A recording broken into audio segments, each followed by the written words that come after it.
Então, vamos ver umas propriedades que nos ajudam a encontrar as primitivas ou a integral de uma função.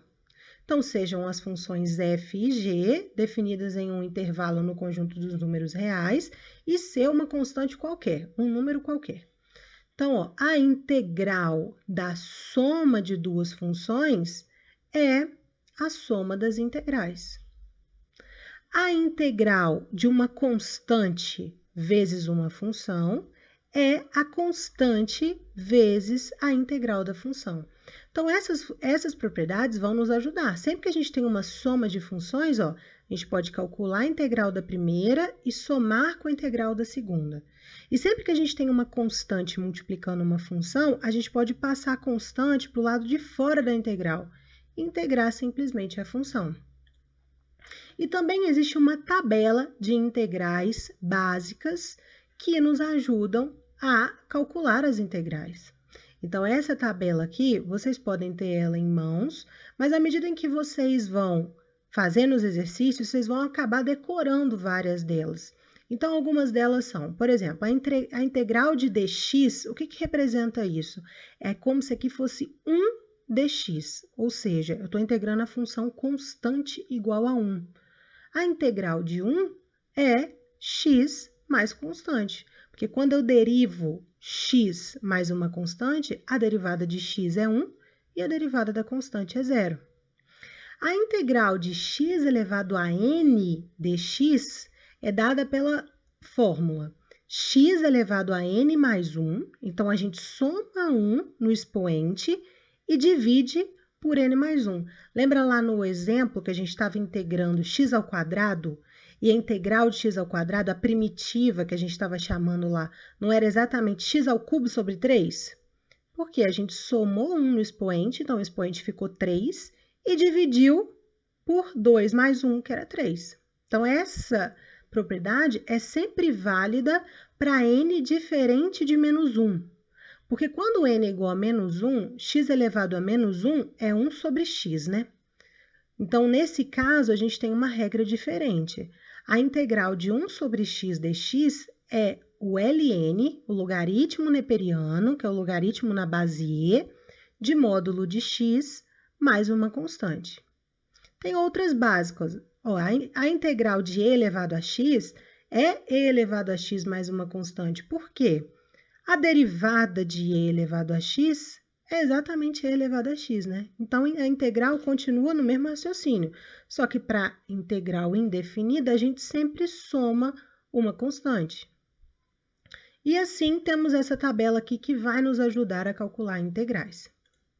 Então, vamos fazer um exemplo. Calcule a integral de 4x ao cubo menos 6 mais raiz de x dx. Então, se a gente utiliza a primeira propriedade da integral, que é a integral da soma, é a soma das integrais, e a propriedade também da multiplicação por uma constante, o que a gente vai ter? Olha só. A integral de 4x ao cubo menos 6x mais raiz de x dx vai ser esse 4 que estava aqui multiplicando o x ao cubo, eu posso passar ele para fora do sinal da integral. Tá vendo? Então, vai ficar 4 vezes a integral de x ao cubo, menos, ó, estou dividindo na integral da soma. Então, menos esse 6 aqui, que é uma constante, eu passo ele para fora do sinal de integração. Então, fica 6 vezes a integral de dx. Quando eu só tenho integral de dx, é como se eu tivesse 1. Estou integrando a função constante igual a 1. Mais a integral de raiz de x dx, certo? Utilizei as duas propriedades que a gente viu anteriormente. Então, vamos lá. O que é a integral de x ao cubo? Lembrando da regra do expoente, que a gente tem que fazer, somar 1 ao expoente e dividir pelo expoente somado mais 1. Então, ó, esse 4 permanece multiplicando e a integral de x ao cubo é 4x à quarta sobre 4. Beleza? Menos 6 vezes a integral de dx é 1. Então, vai ficar menos... Perdão, a integral de dx é x. Então, vai ficar menos 6x. Mais O que é raiz de x? Raiz de x é x elevado a meio. Beleza? Então, não resolvi essa integral ainda não, só deixei indicado por enquanto. Mais uma constante. Por que eu já coloquei essa constante aqui? Como eu já resolvi essas primeiras duas integrais, essa constante aparece. Beleza? Então, agora só falta resolver essa parte aqui. Então, simplificando 4 com 4, temos x à quarta.